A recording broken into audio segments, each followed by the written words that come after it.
The number one piece of advice I will give myself years ago is make sure you climb your mountain. And this has to do more with your mental. Hence, I have a venture, I have a hat, and just even as a reminder that I'm continuing to climb my mountain, not the mountain of somebody else beholden to me.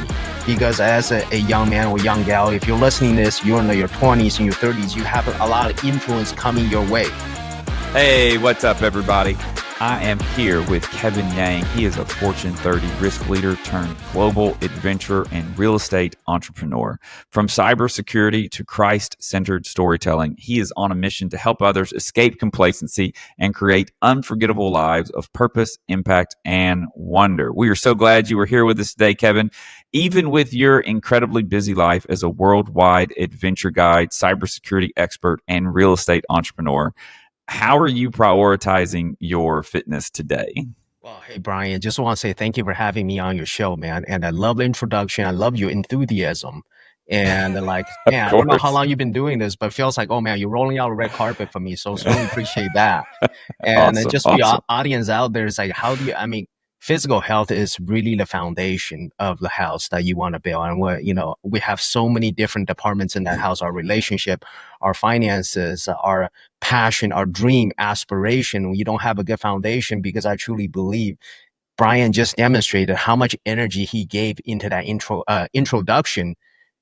Energy is probably the most important currency in life, and to have good energy, you gotta be physically fit. You gotta stay healthy. That's kind of like a Yep. foundation to kick off everything that's going to impact every area of your life. Awesome. Mm. Awesome. So we had talked previously, or in our little intro, that you used to do CrossFit. I love CrossFit. Yeah. You used to do CrossFit. You're not doing CrossFit now. And one of the things was because your schedule's all over the place. Correct. And a lot of the people listening to this, whether they're my audience or your audience, their schedules are going to be all over the place. So one of the questions that I like to understand from people such as yourself is, what is your floor? What is the minimum thing that you are going to do every day or every week to meet your minimum level of fitness? Great question right there. So I'll start saying, like, when you said I used to do CrossFit, when I was in CrossFit, it was truly the strongest I ever been. Now, you might not see a six pack. I might not look like, hey, this model physique, but man, I feel like strong as an ox. So for people that have the luxury of a structured routine, I actually highly recommend it. Now, for some people, if they travel a lot like I do, and you're just gone for like 2-3 weeks, and your schedule's all over the place, where client calls are top priority, and maybe your clients are kind of somewhat scheduled. It depends on, sometimes you have clients overseas and whatnot. It gets a little hectic. Then the question becomes, okay, what is the minimum that you can do? Well, I'm a firm believer, like, you can't outwork your mouth. So I think it starts there. Like, you have to, and I use the 85-15% rule. Here's what I mean by that is, when I'm in my home environment here in Austin, Texas, I eat super clean, super healthy. Obviously, like, we won't spend a lot of time on it. Cut off the sugar as much as you can, cut off the oil as much as you can, cut off processed foods as much as you can to a reasonable degree. I mean, obviously, if you spend like 2 hours a day to drive to a farmer market, go whole fresh produce, you kind of have to weigh that and say, well, that's probably not a good use of most people's time. So you do that with a reasonable boundary. And then when I'm overseas, when I'm in a new environment, and then I look at, okay, well, I'm going to kind of let myself go a little bit, but that does not mean I'm going to have like a double scoop parfait sundae or anything of that sort. I just don't have that desire for sugar anymore in life. And it's crazy how that works is, real quick on sugar, is the less you eat. So for folks that maybe do suffer from like a sweet tooth, the less you give into that temptation over a period of time, the gut microbe in your gut bacteria start changing, and you just really don't have the desire for sugar over a period of time. So once you get to that stage, life is a lot easier. And in terms of kind of like workout, I'm a firm believer that you gotta have movement in life, even on a daily basis, whether that's going out, walking the dog, get the mail. My morning routine, walk the dog, I go get the mail, get some sun in before it gets too blazing hot here in Texas. Too much sun is also not a good thing. So yeah, getting those in, getting my push-ups in, and then really work out my lower body, because that functionality is so important on the longer scheme of life. So I don't know how. Okay, so you talked a little bit about your morning routine, walking your dog. I heard push-ups and lower body. Can you like specifically walk us through a typical morning routine for yourself? Yeah, absolutely. So I wake up, and usually I first thing I do is I like to do sun before the screen. So go Okay. out and then get some sun. And this could be either getting the mail if I haven't gotten mail in a few days. Now, some days you have if you're in a suburban area, you got to take your trash out once a week. So stuff like that, that'll be on the morning before the trash car arrives. So that gets me an excuse get go outside, even for brief moments. Now there'll be other days where you walk the dog, and once you kind of check that off on the morning routine for me, then I start off going through my kind of my mental list. Okay, almost kind of like a mental journaling, what I wish to accomplish today, what I wish to accomplish this week. And Okay. what's doable for me specifically today, as I'm doing that, I'm making my breakfast. Usually I do a heavy protein, centric breakfast. Yeah, And you were telling me earlier about your breakfast. yeah. What is your breakfast? A typical breakfast look like? Yeah. So great question. So it actually depends on what I have scheduled between 8 and Okay. 12. And sometimes if you guys that are listening that are in a work environment where you have a very important call, whether that's a business, career, meeting, a loved one, go on a date, whatever that is, my recommendation will almost will be if you have a very important call to almost have intermittent fasting that morning, because what I found to really work for me and for quite a lot of people is if you go through intermittent fasting and you don't eat, you're able to focus that much more on the task at hand. And because the same if like biologically speaking, if you have like a wolf that haven't eaten like 2 or 3 days, he's going to be really focused on chasing that rabbit, chasing that prey. Whereas opposed to like if you just eat a meal all the time, like your body kind of spends a lot of energy digesting food. I want my energy to be up here. I want me thinking when I'm in that important call. But now if I don't have an important call where just like a typical morning, I do like a heavy protein breakfast. I try to get up to like 30 grams, a little bit of chicken, sometimes chicken sausage. You go on the lean side, usually 2 to 3 Okay. eggs and like a matcha or something of that sort. Gotcha. Gotcha. Okay, so you've gone outside, you've gotten some mindfulness Yeah. thoughts going. Yeah. You've gotten a heavy protein breakfast, and then what? And then I pray. And then Okay. I pray a little bit. I just say, hey, and I just say, thank the Lord for today. And I think about, hey, what do you have? Like, let you well be done. How can I be of service to others? And I just spend like a time with God. And then what I'll do after that is I'll look on my phone and then see who I haven't reached out in a bit. Sometimes I leave him like a voice note to say, hey, how you been, man? I just haven't heard from you in a while. Hey, congratulations on the newborn baby. Just want to say, your daughter looks better than you do already. And she's like, 6 months old or whatever that case might be, right? So I just, throw some banter, kind of give a little bit of friendly jab to my friends, and then I start off my day. Awesome. Yeah, Awesome. Okay. yeah. So for anyone listening to this, I have a book called 1 Minute Fitness. Kevin has not read the book 1 Minute I Fitness, have not. but I have an entire chapter devoted to building relationships. Yeah, And one of the days, yeah, so it's a stepwise process, it kind of grows from day 1 to day 30. But one of the days is literally look at your phone. Who have you not reached out to lately? And send them a text message. yes, yes. A 1,000%, Brian. And then to just talk business for a bit, because everybody, want have a passion, have a dream of some sort. And the number one thing is you're truly one connection away from changing your life. This could be in CrossFit. This could be in really in your fitness routine, in your life. And you get compensated. I use the word compensated because, well, maybe I should say this: build relationship before you need them. Oh, yeah. You never Yep. know when you need a favor, and you never know how you could be of a favor to someone else. So perhaps that's a better way than saying compensated, because we're all there for one another. But if you all of a sudden you need someone, it's like, oh, let me reach out. Who do I get a call for? If you have favors kind of banked up already and people like you, then they're willing to support you when you're going through a hard time. Likewise, you obviously be there for them, the ones that are close Yeah. to you. Yeah. Well, for anyone who's watching this and not just listening to it, they'll notice that your name is Adventure Guy Kev. So I would be remiss if I did not ask this question. Yeah, But what does your nutrition? We don't. I also want to ask about your physical fitness when you yeah, travel. But you'd already told me you go on adventures that usually require a significant amount of yes, physical fitness, and we'll get absolutely. into that. But let's Yeah. stay on nutrition for just a moment because you travel a lot. I'm assuming you're a pretty good expert at eating while traveling. So what does that look like?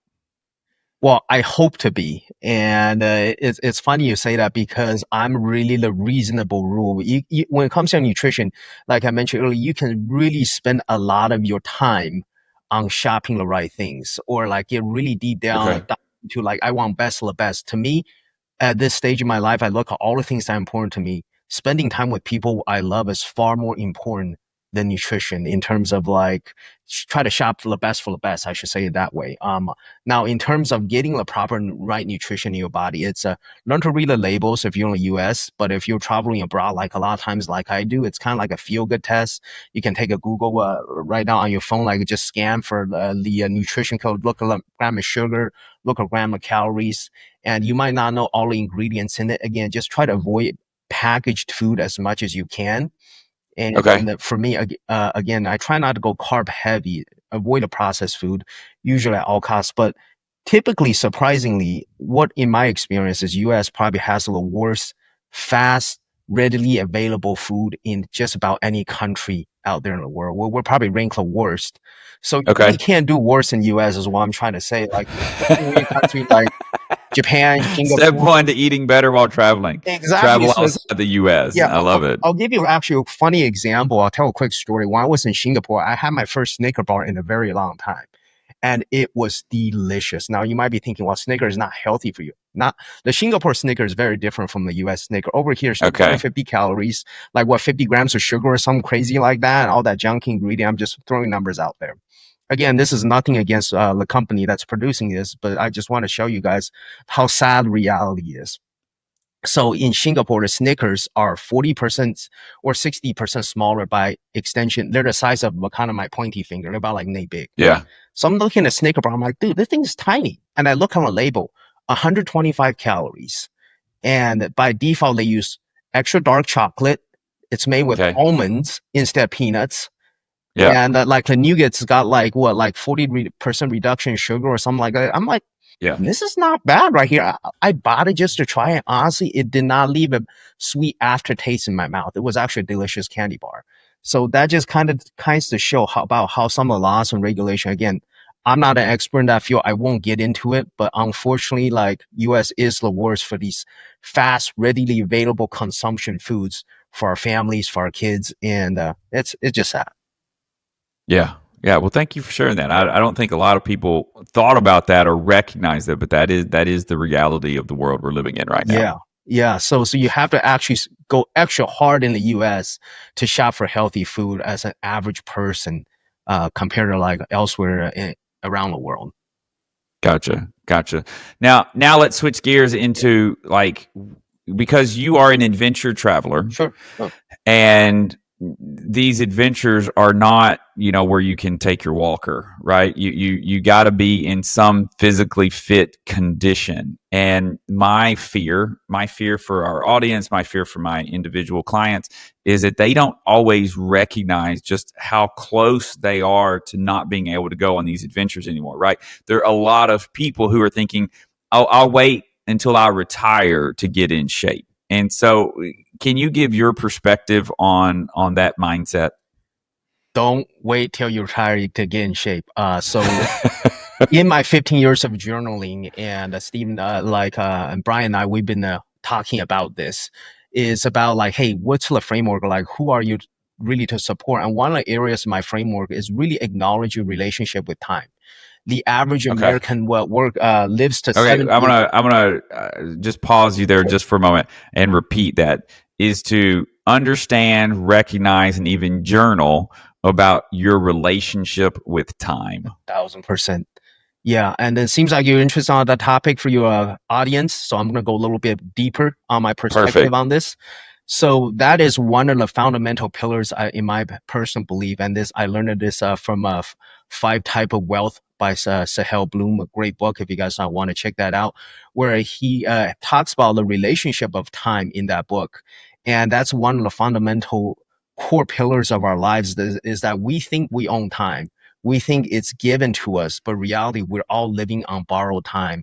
If you look at that Yeah. hourglass, imagine an hourglass. And for folks that are listening, if you're able, maybe close your eyes just for a little bit, brief bit, and then think like, hey, the average American lives to 78 years old. And unfortunately, that number is kind of decreasing right now. It's actually not Yeah, I don't know increasing. if it's 78 anymore. I think it's actually 76.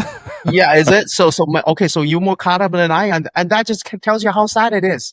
Technology is advancing, AI is advancing, but we're living shorter. So Yeah. what's going on there? And so if you really think about it, and that's if you're average. And everybody like to think that, oh, I'm gonna bet higher than average. Well, in order for Yeah. you to bet higher than average, somebody you love has to bet lower than average. Yeah. So how does Yeah. that feel? Like you do not want to be that person when you're 50, 60. I'm just like, oh man, I can't do the things I want to do anymore. I can't pick up my grandkids anymore. And one of the things I absolutely love, going back to what Brian says, these epic adventures. I take people on these epic adventures. I got Iceland coming up in 2 weeks where we'll hike into the Valley of the Thor, into the dry magma lake. And then we're going to go do some ice cave hiking and then do some hiking, across waterfalls and stuff like that. Here's what I recognize in all of my adventures. Every single time I do one of these epic hikes, I've never seen some 70, 80-year-olds doing these ever. Yeah. And I've done close like 30, 40 of them across the world by now. And that Okay. just shows your perspective. This is not just a US based stats I'm showing you guys. It's encapsulating my life experience to say that across the world, like once you get to that age, the risk becomes much greater. You slip and fall, you might hurt your hip. And that's actually one of the biggest reasons for older folks that have a shorter life when they have like some sort of hip injury. So hence Yep. why lower body mobility is so important. Again, topic for another time. But going back to what we said about time earlier is just that recognize you are living on a borrowed time. You don't own time. And every day given to you is such a gift from God. And truly live to spend in your life and living the life that you want. And don't waste the time of somebody else, the narrative somebody else told you, because we have a lot of distraction in today's world. Social media company wants you to keep it on there as long as you can. Yeah. They can. And Yeah. then TV's got advertisement. Their job is just to get you watching ads all day. So make sure you live your life on that note. Yeah. Awesome. Well, I have a question. Yeah. What is, from a practical standpoint, so you lead these adventures, and if I call you up, you don't know who I am, and I say, hey, I want to go on this volcano magma hike through Iceland, right? Yeah. Iceland. Yeah. How old? What would you say is the oldest that you've not necessarily? Yeah. What's the oldest that you take? Yeah. So I don't really have an age per se, but I do interview people that go on these trips with me. Now, I would say that to answer your question, broad spectrum, generally, I take people anywhere from like 30 to 50. Okay. The reason why I'm asking this question is that there are a lot of people who are saying, I will, here's the fun I'm going to have when I retire at 59 or 60 or 65. And then I'm going to go on these adventures. And the adventure guy Kev is going to call you up and interview you and say, how far can you ruck? How, and it's like, oh, I need help going upstairs, or what is rucking, or no, I've not run in 7 years, right? We got to stay in shape now if we want to go on these life adventures later. Yeah. And then to Brian's point, I think one of us, the greatest regret of your life, the regret that you're not able to do something that your heart really wants to do. To what Brian was saying that, hey, when you're 50, 60, if you wait till then to start on your passion, whether that's adventure or whether that's spending quality time with somebody, maybe traveling to another place or whatnot, whatever that is, it's going to require a tremendous amount of help, energy. Yeah. So making sure you're staying fit to that, and then you're able to achieve accomplish those memories at a younger age. And then you're going to look back and say, when you're 70, 80, 90 years old, you can no longer do these things. You can then say to your grandkids, oh, grandpa did that. He did that when he was young. Now let me be an inspiration to you to do the things that you want to do when you're young. Then you've already checked off the boxes. You live a quote unquote complete life. Awesome. I want to ask one more question. Yes. What is one piece of advice you would give yourself, 10 years ago? Yeah, I love that question.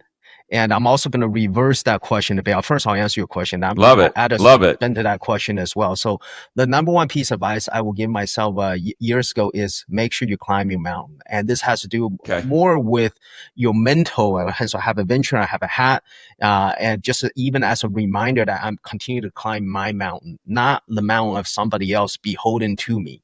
Because as a young man or young gal, if you're listening to this, you're in your 20s and your 30s, you have a lot of influence coming your way. You have a lot of influencers nowadays that try to tell you do things their way or their perceived way, where Brian probably grew up in a generation that he can truly do the things. Maybe he had probably less noise in his ears Yeah. in his Yeah. generation. Where I just feel like so many people in the younger generation nowadays that have so much influence being bombarded by them, and they never truly get a chance to live the life they want. And for me, it was really it started on one solo trip. I was in the corporate America world for a very long time. And everything looked great on paper, had a title, had a money. And I had this quote unquote big job with big responsibility that everybody want, kind of getting out of college. And then it get to a point, I asked myself, well, what do I want? And I booked a one-way ticket to South Korea with no return flight. And I know I had extra Okay. time. I didn't even book the hotel. I just booked one night hotel because you got to put something on like the passport. Yep. And then that trip changed everything. It really allowed me to kind of start pivoting to build this business because I had a chance to talk to the inner Kevin, to talk to my inner self, to say, have a multi-factor Venn diagram. What am I good at? What can I do to make a difference in people's lives to serve others? And what can I do that will potentially get compensated at? Yeah. And then why kind of combine all these together? And also maybe last thing is what is uniquely advantage to me that others might not have. And health was a big part of it to say, hey, I have a health, I can take people on these trips and whatnot. So that's kind of how Adventure Guy Kev came to be, and on this a Awesome. new brand on this new business. But I will also say to flip the question, what you said earlier is the question I really like to ask myself is, what would the younger Kevin ask me? A lot of people Okay. would say, hey, what Yeah. would you tell your younger self? But I think it's equally important to say, okay, what will your younger self tell to you right now? Yeah. And for me, that is curiosity. Be more present. As kids, we're super present. We're super curious. The Yeah. older we get, by default, we lose curiosity. We lose the possibility to dream. Everything just becomes stagnant because this happened. It's almost kind of like a process map. X happened, Y happened, Z happens. You already assume the outcome, but sometimes the magic is in the unpredictability. The wonder is in the unknown. So embrace spontaneity. Awesome. Mhm. Awesome. So, as we start wrapping up this conversation, if Yep. you could give our listeners only one action to move forward, what action do you want them to take? Yeah. So I think especially if you're busy, you're traveling a lot and you want to stay Yeah. fit, stay healthy, you can't outwork your mouth. So the bigger thing is just be mindful what's going into your body. And even on days you're not able to truly work out that much, as long as you're getting momentum in, you're getting movement in, maybe rather than just taking taxi somewhere when you're traveling a lot, take the walk, take the stairs rather than Okay. escalator or elevator, and then walk through a train station. And then when you're on the train, give your seat to the elderly, and then just stand there for like an hour or two, as opposed to sitting down. Yeah. I mean, it doesn't sound sexy, but it's actually better for your posture to stand than the, hey, I'm standing right now, I'm not sitting down. And it gives you more Awesome. energy. And so I think that's probably the bigger thing is for people when they are on the go, they're looking to be more fit, is avoid sitting down, avoid stationary activities, and just be embracing the mobility and embrace a little bit of physical struggle whenever life presents you an opportunity. Awesome. Awesome. How can our listeners best reach you? Yeah, absolutely. Well, hey, I'd love to connect with them. And if anybody got questions, anybody have like desire for adventure, will want to just like hear some stories and ways that I can make a positive impact in your life, you can reach out to me at freeadventurecall.com. And Freeadventurecall.com. yeah, freeadventurecall.com. You can book a call with me, a quick discovery. I'll directly love to hear your story and ways that I'm able to make a positive impact in your life. Of course, social media, Kev of Wonder. I'm sure Brian will post all of this Yep. in the episode. And then my website, kevadventure.com. Kevadventure.com. Yeah. Awesome. Mhm. Well, thank you. Really appreciate your time. This is great insight. I'm glad you were able to join us. Yeah, absolutely, man. Hey, right back at you, Brian. And I look forward to seeing you next time you're in this area. Yeah. Since you only live in Austin. I know. I'll be in Houston before you know it. So awesome. All right. Take care, bro. Perfect. Have a great day. All right. Take care, man. Bye.